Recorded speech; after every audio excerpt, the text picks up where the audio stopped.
Welcome back, sunshine. I am so happy that you're here. We are having story time.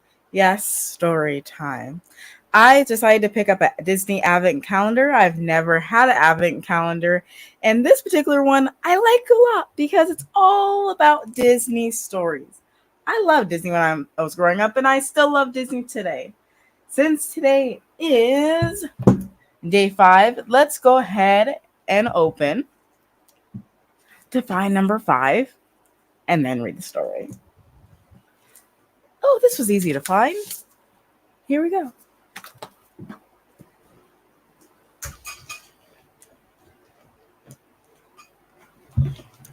Go. Technical difficulties. Okay. Today's Disney story is A Christmas Gift for Chip. And just so you guys know, that is the Belle and the Beast story. The synopsis, the summary, the objective. When Belle introduces one of her Christmas traditions to the castle, Chip is keen to help out, using the skills she learned from her father. How can Belle repay Chip's acts of kindness? I already feel like this one's going to be deep. Let's go ahead and get this book started. The illustrations are beautiful. It was Christmas Eve at the castle. The enchanted objects didn't usually exchange presents, but they loved to decorate the library and trim the tree. Belle was eager to help and placed a pair of her shoes by the fireplace. "What are you doing here, Belle?" Chip asked. "When I was a little girl, my father and I leaved out our shoes on Christmas Eve for Papa Noel to fill with treats," Belle explained. In that moment, Belle missed her father very much.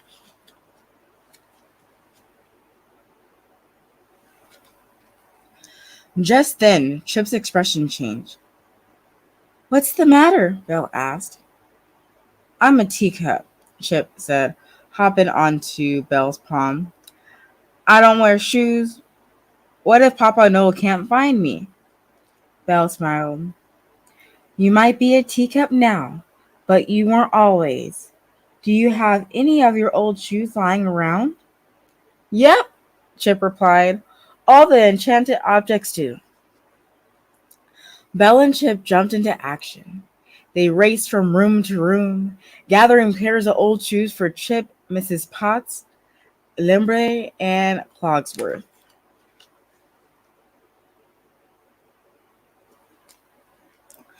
Once the pairs were gathered, Belle and Chip made their way back to the library.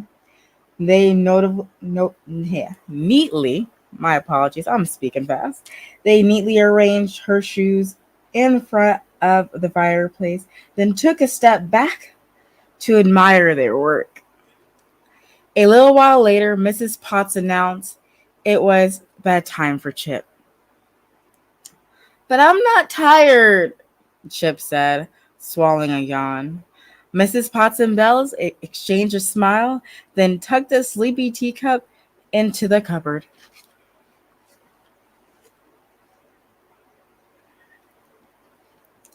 Soon after, Belle and Mrs. Potts returned to the library to reunite with Clogsworth and Limmer. "I like to do something special for Chip," Belle said. Limmer thought for a moment. Long before the master was turned into the beast, he was a little boy living in this castle," he explained. "Many of his old toys are still here. Perhaps you could give one to Chip." Belle's face brightened. "That's a wonderful idea." Mrs. Potts was touched. "That part of the castle is off limits," Clockwork said nervously. He was afraid to break the rules. Lemire, however, loved a bit of mischief. They made their way into Bee's childhood room. It was gorgeous, a bit messy. There, that this chamber hasn't been open for years, Mrs. Potts said. It holds too many sad memories. But Belle was only partially listening. Her eyes were drawn to the set of toy carriages. This could be perfect, she whispered. Suddenly the beast burst into the room. How dare you enter here? He shouted. Everyone shuddered with fear, but Belle refused to be intimidated. I was trying to find a gift for Chip, she said, finding her courage. He helped me share the Papa Noel tradition with the castle, and I want to reward him for his kindness. It's Christmas Eve after all. The beast had no patience for this. Get out! He shouted. Faced with no other choice, Bella and the enchanted objects took the refuge in the kitchen. Is he always like that unreasonable? Belle asked. Miss Trotz tried to explain. Soon after he lost his mother. He lost his favorite toy she'd given him, a white horse with blue eyes and a black mane. She revealed. Out of sadness and anger, he closed up that room forever, along with his heart.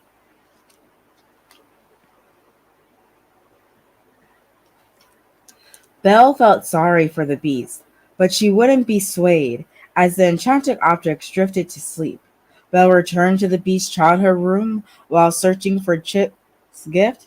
She found a ball of string and a music box. Then she happened upon a pair of the beast's shoes from when he was a boy. Setting the beast's shoes aside, Belle turned to the toys in front of her. With a little tinkering, she knew she could create something wonderful for Chip. Being the daughter of an inventor, she had plenty of experience with things like this, and somehow working this way made her father feel close by. She lined up the carriages and tied them together. Then she took apart the winding mechanism from the music box and put it into the first carriage.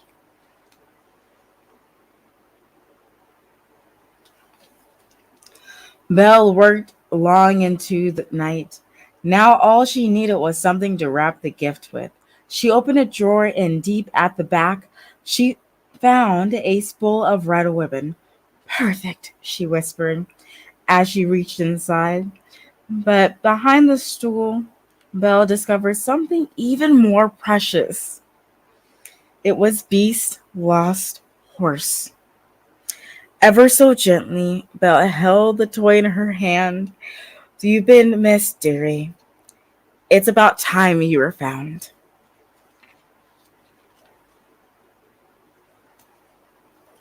Belle knew exactly what she had to do next. First, she fashioned a few bows on the top of the red ribbon. She placed some on Chip's carriages and wrapped a large one around the toy horse's neck. Then she made her way to Beast's current bedroom. She carefully placed the prince's shoes outside his door with a toy horse resting inside. She knocked, then slipped away. When the beast opened his door, he immediately recognized his long lost toy. Where did you come from? He asked, hardly containing his delight. Belle smiled to herself. She had been hiding behind a nearby pillar, and she watched as the surprise melted the beast's anger into joy. She had a feeling it was going to be a very Merry Christmas indeed. Before heading off to bed, Belle stopped by the library. She placed the carriages by Chip's shoes and then hurried back to her room. She couldn't wait for tomorrow. The next morning, Christmas arrived.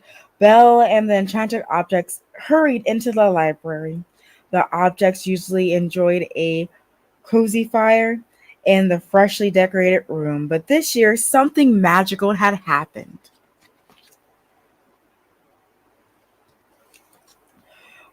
Well, bless my soul, Mrs. Potts exclaimed. She then directed everyone's attention toward the fireplace. Each pair of shoes was filled with treats and surprises. Papa Noel did come, Chip shouted. He found us. Belle couldn't believe it. When she left the carriages for Chip last night, the shoes were empty, but now every pair was full to bursting. Then Belle scooted Chip up. Papa Noel brought us most of this, she said to the teacup, but the carriages are for me too. You. Thanks for all your help yesterday.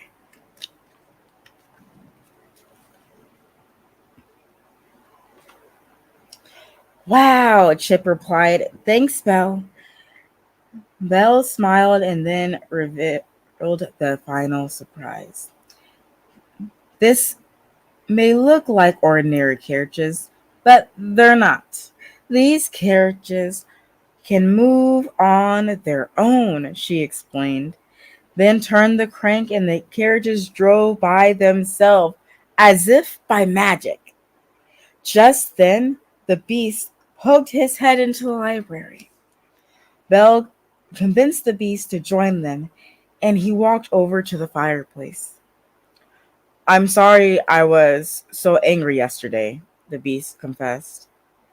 I didn't see you get angry, Chip said.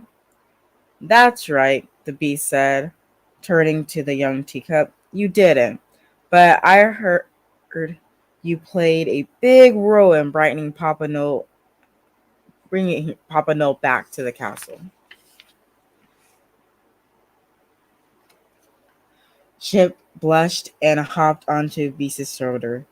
The beast presented Chip with a toy horse from his youth. This horse is very special to me, and it needs someone very special to look after it.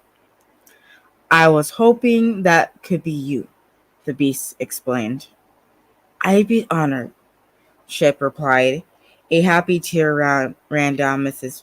Potts' cheek, and Belle's heart swelled. It was the happiest Christmas that anyone could remember. The end. Whew, that was a really, really good story. Like, a really good story. We saw how Belle wanted to still appreciate someone helping her work by any means necessary, even if it upset the king of the castle. Yeah, who's Beast also. Like, that's dangerous, but she risked it. And during that adventure, she found something so near and dear to his heart that brought him so much joy that he was able to release that toy to somebody else, all within a few hours of him getting this toy back. Forgiveness is a very powerful thing. Forgiveness is saying that you're willing to let it go. It's not saying that you're willing to accept the behavior moving forward, but it's saying that you're willing to let it go and you're ready to move on. Forgiveness is really for you, not the other person. Why is it for you? If you don't forgive, you get stuck in the place that you currently are at.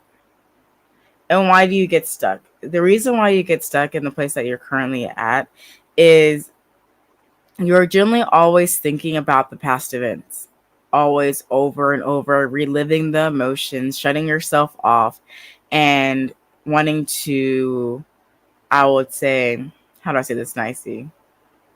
Cover the pain and whatever that is. If that's you eating chips and sweets and stuff that you know is probably not good in the massive amounts that you're probably consuming it. It can be anything. And to realize, hey, I'm doing this, one, to my body, and this is not okay. And two is, it's okay if I forgive this so I can move on. I want to live my personal best life and whatever that is and whatever that looks like. And I get to define that. And I'm not going to let this define me. So I'm going to walk you briefly, guys, through an exercise that I personally do. Because in the Bible, it says that someone asked Jesus, how many times do I forgive my brother if he has wronged me? Jesus said 70 times 7. So personally, I say these statements 7 times in a row to whatever the situation that has made me feel uncomfortable, any situation that brings me sadness, or anything that anything that doesn't sit right with me. I I have to do the releasing because something in it is trying to show me that something's not right. And I have to let it go. So the statements are as follows. It is, please forgive me. My apologies. Thank you. I love you unconditionally. I even say this to myself when I've been too hard on myself or I feel like I have been very non-productive. I say these things to myself to also release myself from myself, of me not cowering away from myself because I am yelling at myself in my head saying, how could you do that? That was not very smart, Charente. Aren't you? And I go off. I am my own worst critic and I know that. And you might be too. And I'm letting you know to stop those thoughts in their tracks and forgive yourself immediately so that you can move on and can rebound a lot faster. So you can get to your dreams and you can feel the successfulness that you want to feel in this life. Whether you are you're 5 years old and you're watching this, you'll get some of what I'm saying. As an adult, you will definitely understand what I'm saying when it comes to forgiveness. It's okay to let go. It's okay to let God. God is so powerful. That scripture says he will make a way when there is no way. He have made ways when I was like, okay, like, can you pull through? Like, can you really pull through? And like, he pulls through, and I'm like, wait, okay. I was like, okay. I know God said not to test him, but I'm gonna do it again. Okay, well, I want this, and this. Okay, he's real. Like, we talk. He's real. He shows up. My prayers are answered in the way that I best benefit from that answer, not in a way that's going to damage me and not in a way that I'm not going to be able to withstand, because God said he will be there with you.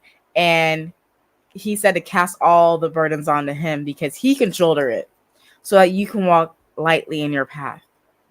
So I don't know if you need to shoulder some pain here, some of that burdens and all that stress and that anger and the shame and the guilt and the rage. How freaking dare they? How dare they do this to me? Why would they do this to me? We got to shoulder this and we got to let it go. Who do we let it go to? Someone outside of ourselves, which really is just in yourself. We're talking to ourselves when we're talking out loud because we're talking to the universe and we are the universe. And we just have to say, hey, this is kind of hard, man. Like, and just talk to yourself like a regular person. Now, thou shouts or nothing like that. Just talk to yourself like a regular person. Yeah, I'm not feeling the best right now. Yeah, this is kind of hard. Yeah. Can you help me with this? I want to turn all of this into a lesson I could teach someone else. I want this to be something I go through, not something I get stuck in. That's what I want out of this. And the reason why we're even talking about this is because Beast had to let go and he had to forgive for him to release such a precious toy as that of his past memory that brought him so tender and joy when he was a younger lad. So we're going to say the statements again, just in case you missed it and just in case you need to hear it again. My apologies. Please forgive me. Thank you. I love you unconditionally. And I implore you, if you're feeling those sad thoughts and those sad feelings before you go to bed, I want you to give yourself a high five because you made it through the day. What? No matter what happened, you made it through the day, and that should be celebrated. We don't just celebrate birthdays and holidays. We celebrate these wins. All small wins are big wins in the long run. So celebrate yourself. You made it through the day. Give yourself a high five saying, thank you, bestie, or homie, whatever you want to call yourself. Say thank you to yourself in the mirror. And then when you wake up tomorrow, before you start thinking any thoughts, say thank you. because you have a new opportunity to do something else in your life, whether it's the same because you like what you're currently at, or whether you want to move on to something better. You say thank you because you woke up. Some people don't wake up again. Some people die in their sleep. I'm not trying to scare you, but it happens. So that is a gift in and of itself, that you opened your eyes again to experience this world again. Say thank you. And when you get in the mirror, don't tear yourself down. We're going to say, hey, yo, you made it to another day. Okay? We are happy for it. It's going to be an amazing, amazing day. And you declare what you want your day to look like. Don't declare the problems. Don't declare the past. Declare what you want. Focus on what you want so you can get to where you really want to be. And that's how the heaven gates open and pour onto your life. You finally get what you want. But you got to let go of those things that are holding you back. You got to let go of those ghostwriters because they're not doing you no good. You need to call the Ghostbusters for yourself. Okay? Seriously, call the Ghostbusters for yourself and let that stuff go, because that memory is holding you back from the prosperity and the abundance that you want to see in your life. If it's in regards to love, joy, laughter, or anything that you want under the sun, abundance doesn't just cover financials. It covers every area of the fruits of the Spirit of God. And I'll just say this as closing. I am so very proud of you. You made it another day. It's December 5th, 2021 at 7:12 p.m. Pacific, at least in my time. You made it another day. I'm so proud of you for that. You probably had a lot of challenges today that you didn't expect to face, but you were able to be triumphant because you're here today. You're listening, or you're going to listen to the replay of this, but you made it. I love you unconditionally. I am so proud of you. You are awesome. You are brave. You are kind. You are gentle. You are hope. You are peace. You are joy. And thank you so much for listening to the playback of this. If you'd like to connect with me, go ahead and look in the description and you can see where my socials are. Go ahead and connect. Let me hear your story. I love hearing other people's stories because we have come through a lot just to be humans. We have to go through so much. So let me hear it. Connect with me. And we'll be back again tomorrow. I believe I scheduled it for 7 p.m. Pacific time for day 6 of the Disney Advent Calendar story time. I hope you have an amazing day. Bye-bye for now.